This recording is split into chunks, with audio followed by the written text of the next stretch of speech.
Terus satu lagi tadi apa Mas?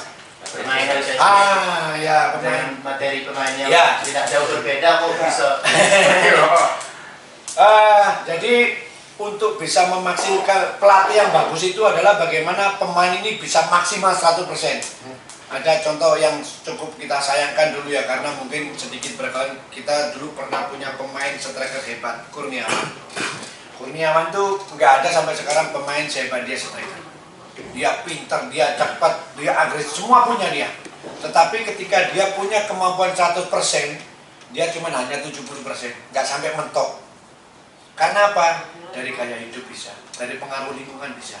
Ya, makanya kalau pelatih yang bagus itu harus bagaimana anaknya ini bisa maksimal. Bisa maksimal, ya mohon maaf sekarang pemain PSPS siapa yang paling terkenal, siapa yang moncer sebelumnya? Mana ada? Tidak ada. Biasa-biasa aja. Kan biasa-biasa aja. Tetapi bagaimana kita bisa memotivasi kita, memotivasi dia, memberi edukasi dan materi latihan yang bagus. Saya setiap latihan, bisa ditanyakan sama Coach Muskedi, setiap habis pemanasan saya selalu main possession. Main. Nah, karena kalau kita kepingin kuat pegang bola kan harus dikuatin dengan bola. Jangan banyak larinya, possessionnya dulu dikuatin.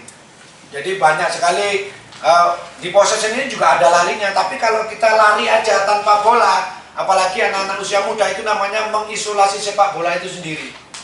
Jadi ada kalau pemahaman dari Raymond Verheyen, latihan sepak bola adalah latihan fisik adalah latihan sepak bola.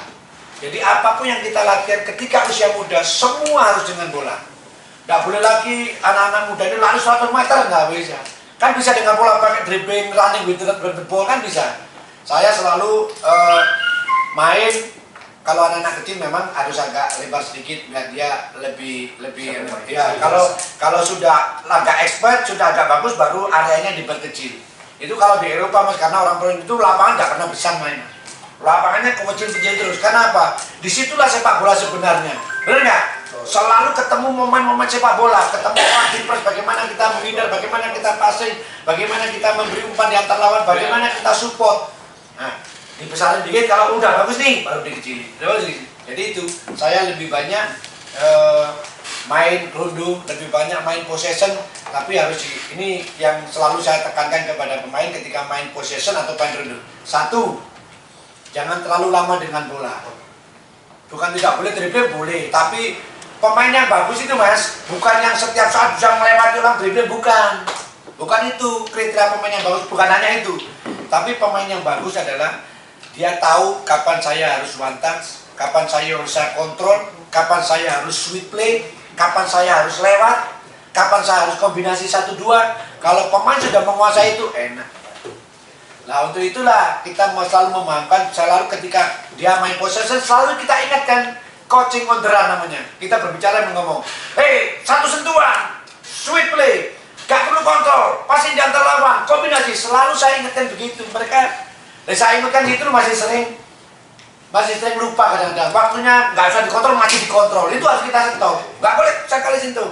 Apalagi pemain-pemain muda harus selalu karena pemain-pemain muda ini ibaratnya kaset itu masih kosong. Tergantung kita mau ngisi lagu apa. Dangdut. Kalau kita isi lagu dangdut keluar jazz nggak mungkin. Kita isi lagu, kita kasih luar aja terus mainnya konsen banget nggak mungkin.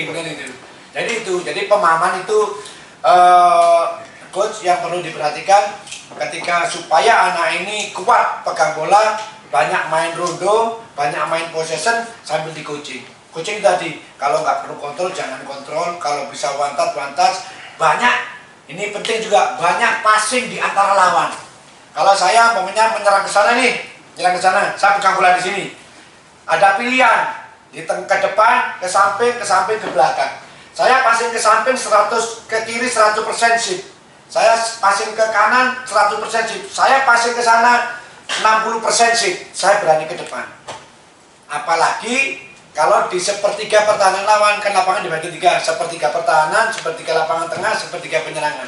Apalagi kalau kita masuk sepertiga penyerangan, jangankan 70, 50-50 kita beri ke sana. Kenapa? Bahkan 60-40 kita berani ke sana. Kenapa? Kalau kita gagal, masih jauh dengan kawan kita. Tetapi ketika sukses, 1 lawan 1 dengan penjaga gawang. Nah ini pemahaman itu yang selalu mulai dari kecil harus kita. Kenapa di Eropa mereka benar-benar paham sepak bola? Ya karena dari kecil udah dilatih yang benar, dengan cara yang benar. Kemarin kalau jenengan melihat Manchester City terakhir main yang menang 2-1, ada yang nonton nggak? Itu main bolanya gila dia.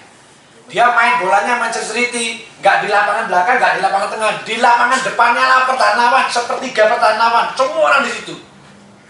Jadi yang kalau supamanya lapangan ini 100 meter, yang dipakai cuma 30 meter, yang 70 meter ini nggak ada orang. Kenapa dia main gitu? Ketika dia melakukan pressing di atas, begitu bola kena lawan sudah ada orang kita, karena area yang sempit dipakai 20 orang. Ya, sepertiga pertahanan mereka dipakai 20 orang. Bisa dibayangkan betapa ketatnya. Tapi ya itu memang ini hanya gambaran. Tapi itu memang orang-orang yang pegang bolanya kuat, pemahaman sepak bolanya benar-benar ngerti. Ya, kenapa kok nggak ada orang satu lawan atau ya makin nggak pernah pegang bola dia 10 aja nggak pernah pegang bola lawannya, apalagi ada orang di atas, benar nggak? Akhirnya dia turun kita pas 1-5. Itu memang untuk orang yang benar-benar. Saya pun di sini belum berani seperti itu, karena itu tadi mereka harus benar-benar mengerti pemahaman sepak bola seperti itu, mas. Jadi kenapa kok kuat main bola dulu waktu saya di Persebaya ini cuma cerita sedikit. Di mana-mana mas, yang namanya pelatih terbaik itu 99% dari tim yang juara, betul nggak? Dari tim yang juara. Saya nomor 5 pemain tim saya nomor 5 Persebaya tahun 2022. Saya menjadi pelatih terbaik. Kenapa? Pertama banyak menunjukkan pemain muda. Cara mainnya paling enak ditonton. Saya selalu tekankan kepada pemain kalau kompetisi nomor 1 menang, tapi yang kedua saya harus ada main bagus. Saya nggak puas kalau hanya menang aja tapi mainnya jelek. Karena tidak menghibur, sepak bola itu seni gitu. Sepak bola itu seni. Jadi orang yang datang tuh saya seneng. Sekarang kalau orang sepak bola mainnya wapi, menang wapi, orang kan lebih exciting, lebih menarik gitu loh.